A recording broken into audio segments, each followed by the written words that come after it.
मित्रांनो नमस्कार. मी महेंद्र शिंदे आणि आपण पाहत आहात सेन्स अँड टेस्ट. मला वाटतं आपल्या देशामध्ये लोकशाही येऊन 75 वर्ष होऊन गेलेली आहेत. आपल्या सर्वांना माहिती आहे. परंतु आणखीही आपल्या देशामध्ये लोकशाहीविषयी लिटरसी नाही आहे. लोकशाही म्हणजे काय?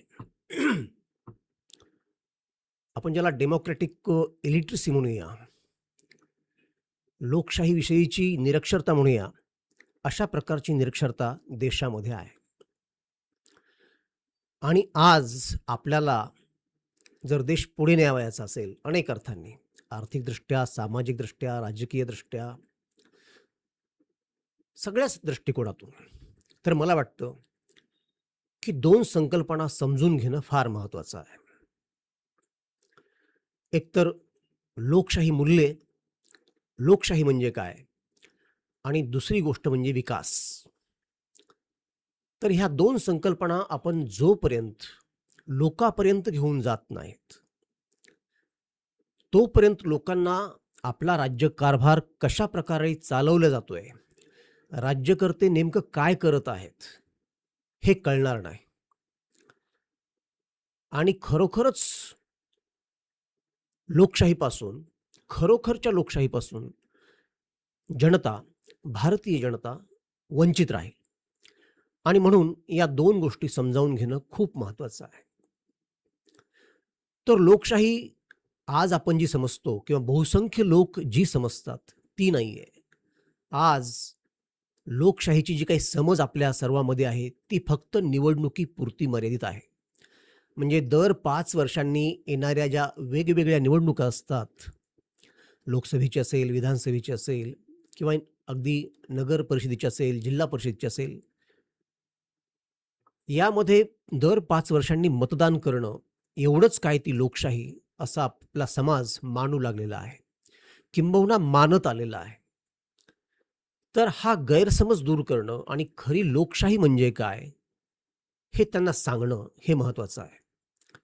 तर लोकशाही समजून सांगत असताना किंवा समजून घेत असताना आपल्याला लोकशाहीच्या मूल्यांचा विचार करावा लागतो. म्हणजे त्यामध्ये स्वातंत्र्य आहे, समता आहे, बंधुता आहे आणि न्याय आहे, धर्मनिरपेक्षता आहे. या गोष्टी आपण जोपर्यंत समजून घेत नाहीत, तोपर्यंत आपण लोकशाही समजून घेणार नाहीत.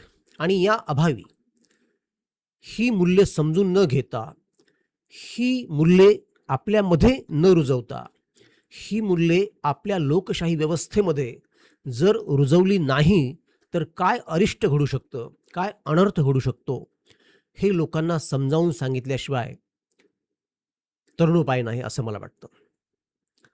तर स्वातंत्र्य हे मूल्य सगळ्या जगानं स्वीकारलेलं आहे. आणि का स्वीकारलेलं आहे? तर स्वातंत्र्य असल्याशिवाय कुठलाही माणूस स्वतःचा आत्मोद्धार करू शकत नाही, ही बाब आता जगभर मान्यता पावलेली आहे. जगभरच्या विचारांनी मान्यता दिलेली आहे या मूल्याला. तर हे स्वातंत्र्य खूप महत्त्वाचं आहे. जोपर्यंत आपलं स्वातंत्र्य दुसऱ्याच्या स्वातंत्र्याच्या आड येत नाही, दुसऱ्याच्या विकासाच्या, आत्मोद्धाराच्या आड येत नाही, तोपर्यंत आपण स्वातंत्र्य पाळू शकतो. तर हे स्वातंत्र्य किती महत्त्वाचं आहे, हे आपल्याला लोकांना समजावून सांगायला लागेल. दुसरी गोष्ट आहे समता. आपल्या समाजामध्ये प्रचंड अशा प्रकारची विषमता आहे. आणि ही विषमता ज्या लोकांना फायदेशीर आहे, हितकारक आहे, ते लोकांना हे मूल्य समाजाला कधीच समजावून सांगणार नाहीत. किंबहुना या मूल्याप्रतीची जी समज आहे ती लोकांना कशी येणार नाही, हेच ते लोक पाहतील. त्यामुळं आपलं कर्तव्य आहे की आपण हे समजून घेतलं पाहिजे, एकमेकांना समजून दिलं पाहिजे. जर समाजामध्ये जर प्रचंड विषमता असेल, एक वर्ग जर खूप श्रीमंत असेल, अतिश्रीमंत असेल आणि एक वर्ग जर खूप गरीब असेल,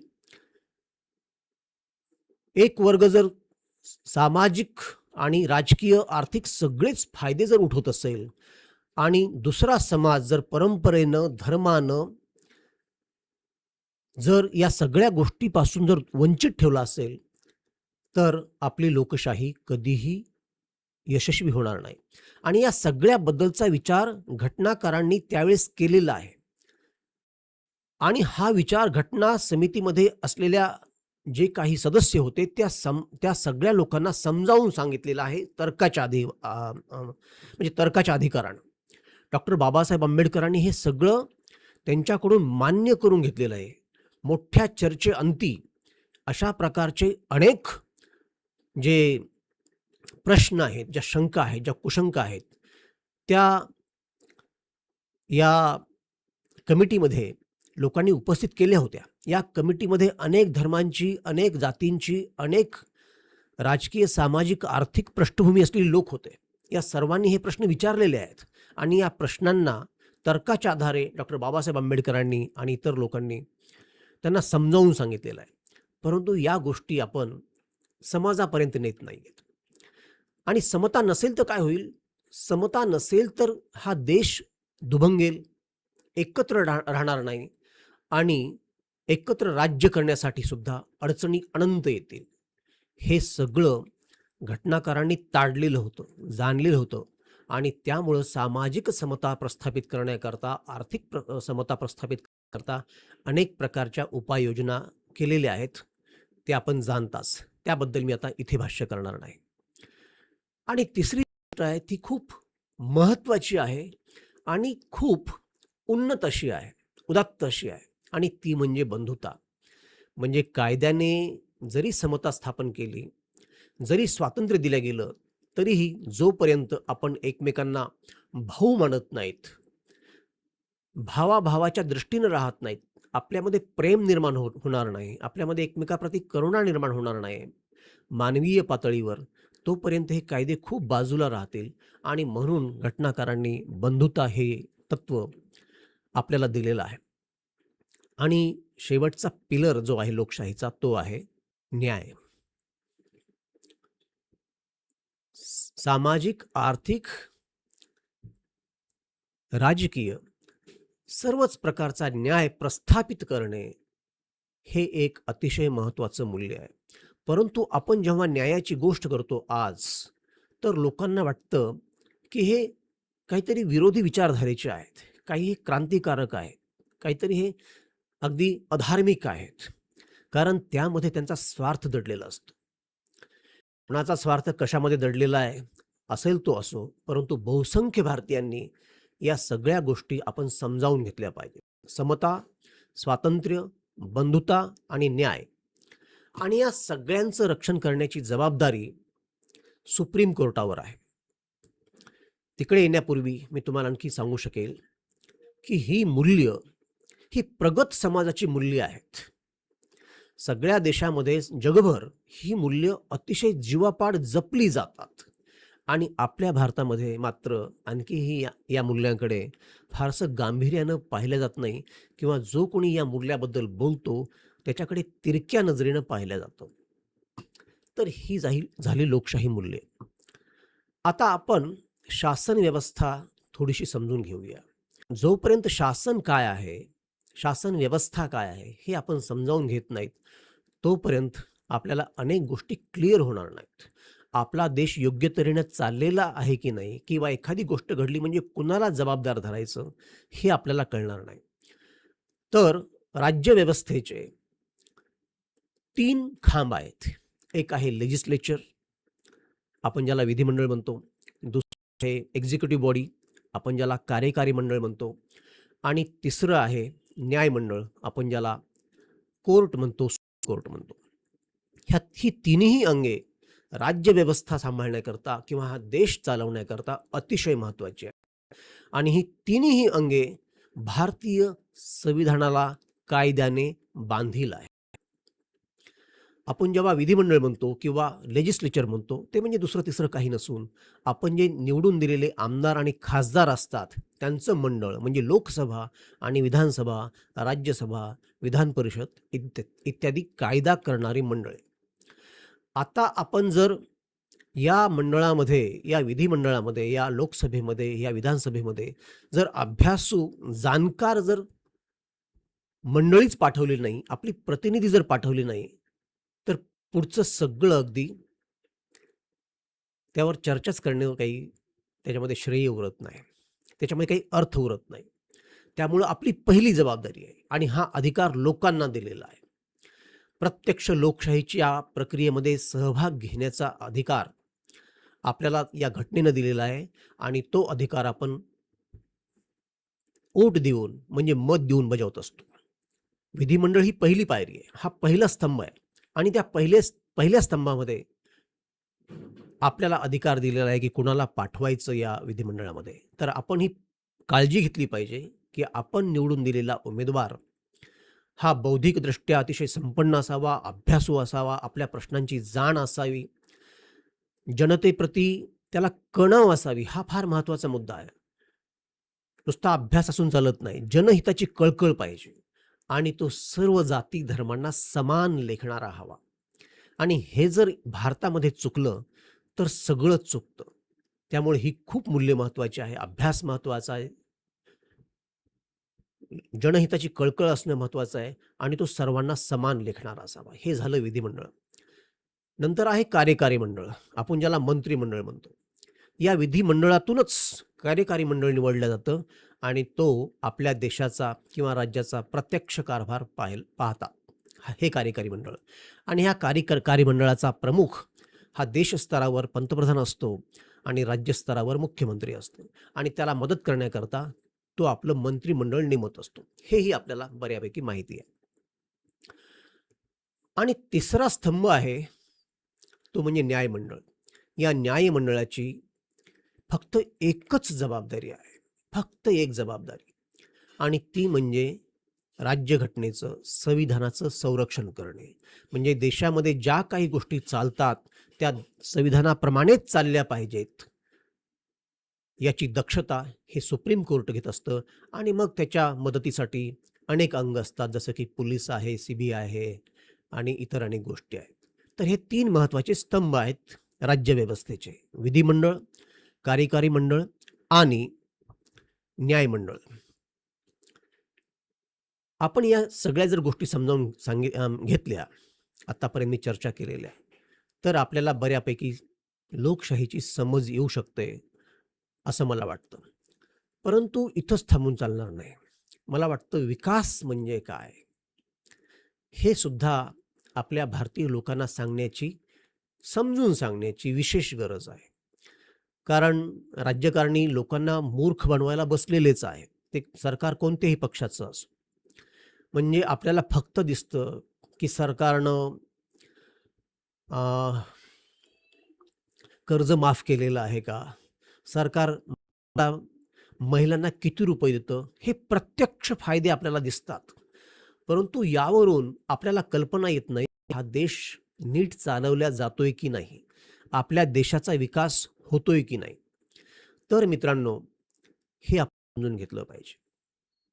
विकास म्हणजे समाजामध्ये समता प्रस्थापित आहे की नाही? समाजामध्ये पर कॅपिटा इन्कम किती आहे? समाजाला आवश्यक ज्या सुख-सुविधा आहेत, मूलभूत गरजा भागणं त्यांचं जे आहे, ते सगळं होतंय का? इकडे आपण भले इस्रोमध्ये अनेक उपग्रह सोडू, आपली मिलिटरी फार मोठी असेल, काही अंबानी, अडाणीसारखे प्रचंड श्रीमंत लोक असतील जगामध्ये काही क्रमांकावर असलेले. परंतु आपला जो बहुसंख्य समाज आहे, 98-99% जी जनता आहे, त्यांच्या मूलभूत गरजा भागत आहेत की नाही? त्यांना प्रतिष्ठापूर्ण जीवन जगता येतंय की नाही? हे खूप महत्त्वाचं आहे. आणि विकास ही संकल्पना म्हणजे केवळ वीज मिळणं, सडका होणं आणि पाणी मिळणं हे नाही. हे तर अतिआवश्यक आहे. याला काही पर्यायच नाही. परंतु विकासाची सुस्पष्ट कल्पना आपल्याला असली पाहिजे. विकास म्हणजे केवळ काही शहरं मोठी होणं, पुण्या-मुंबईसारखी किंवा कलकत्ता, दिल्लीसारखी असं नव्हे. तर हा जो विकास आहे, तो काही तत्वावर चालत असतो. म्हणजे मुख्य शेती आहे, नंतर उद्योगधंदे आहेत आणि नंतर सेवा आहेत आणि यांचा अनुक्रमही असाच असला पाहिजे. यामध्ये जर काही बिघाड झाला तर पूर्ण अर्थव्यवस्था कोलमडत असते आणि आज विशेषतः जेव्हा पर्यावरणाचे अनेक संकटं आहेत, तेव्हा विकासाची संकल्पना पुन्हा एकदा समजावून घेण्याची, पडताळण्याची गरज आहे. आपण अगदी नद्यामध्ये वाळू शिल्लक ठेवलेली नाहीये. आपण जंगलं तोडून टाकत आहोत. आपण अगदी डोंगरंसुद्धा कापून काढत आहोत. प्रदूषण प्रचंड आहे पेट्रोल, डिझेलचं म्हणजे वाहनामधून होणारं. तर या सगळ्यानिशी आपण जगू शकू काय? हेच जेव्हा प्रश्न निर्माण होतो, तेव्हा विकास राहतो कुठे? म्हणजे दिल्लीमध्ये आपण पाहतो की अ, काही दिवस शाळा बंद कराव्या लागतात. काही दिवस वाहनं बंद करावी लागतात. कारण प्रदूषण एवढं होतं, की जीवाला धोका उत्पन्न होतो. तर मग उद्योगधंदे थांबवायचे का? काय करायचं? तर यात नियोजन करणं हे महत्त्वाचं आहे. आपण ज्याला सस्टेनेबल डेव्हलपमेंट म्हणतो. हे विचार भविष्यकाळात होणं खूप महत्त्वाचं आहे. पुन्हा एज्युकेशन आहे, हेल्थ आहे, पब्लिक ट्रान्सपोर्ट आहे.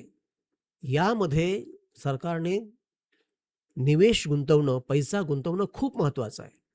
आज जर आपण एज्युकेशनची अवस्था पाहिली, तर हे बहुसंख्य लोकांना बाहेर माहीत नसते. म्हणजे शिक्षक, प्राध्यापक आणि काही विद्यार्थी जर सोडले वरच्या वर्गाचे, तर शिक्षण कुणीकडे जाणार आहे, जात आहे आणि यातून निर्माण होणारा पुढचा समाज, आपला देश कसा राहणार आहे, हे बहुसंख्य लोकांना बाहेर माहीत नसतं. आता नवीन अभ्यासक्रम आलेला आहे, नवीन शैक्षणिक धोरण आलेलं आहे. ते कितपत चांगलं आहे?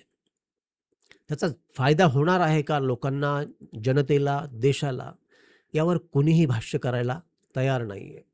आणि संशोधन हा खूप महत्त्वाचा घटक आहे, ज्याकडे आपलं म्हणजे अक्षम्य असं दुर्लक्ष होत आहे.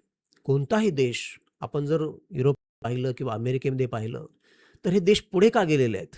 तर त्यांच्या एज्युकेशन सिस्टममुळं आणि त्यांच्या संशोधनामुळं. आज आपल्या भारताची संशोधनाची अवस्था काय आहे? याच्याकडे लक्ष देण्याची गरज आहे. तर मला वाटतं, की आपण आपल्या देशाचा जेव्हा विचार करतो, तर या सगळ्या गोष्टी समजून घेणं गरजेचं आहे. एक म्हणजे लोकशाही मूल्य आणि दुसरं म्हणजे विकास. या जर आपण गोष्टी समजावून घेतल्या नाहीत, तर आपण प्रगती करणार नाही आहोत आणि आपलं शासन कोणत्या मार्गानं चाललंय, आपली अर्थव्यवस्था, आपला विकास कुठल्या दिशेनं होतोय, हे आपल्याला कळणार नाहीये. याबद्दल खूप काही बोलण्यासारखं आहे. परंतु एकाच वेळी सगळं बोलणं मला वाटतं की अशक्य आहे. या सगळ्याबद्दल तुम्हाला काय वाटतं? तुम्ही मला जरूर सांगा कमेंटमध्ये. हा व्हिडिओ आवडल्यास लाईक करा, शेअर करा. आपल्याला माहिती आहे की अशा प्रकारची व्हिडिओ मी आपल्यासमोर नेहमीच आणत असतो. म्हणून चॅनलला सबस्क्राईबही करा. पुन्हा भेटूच. तोपर्यंत नमस्कार.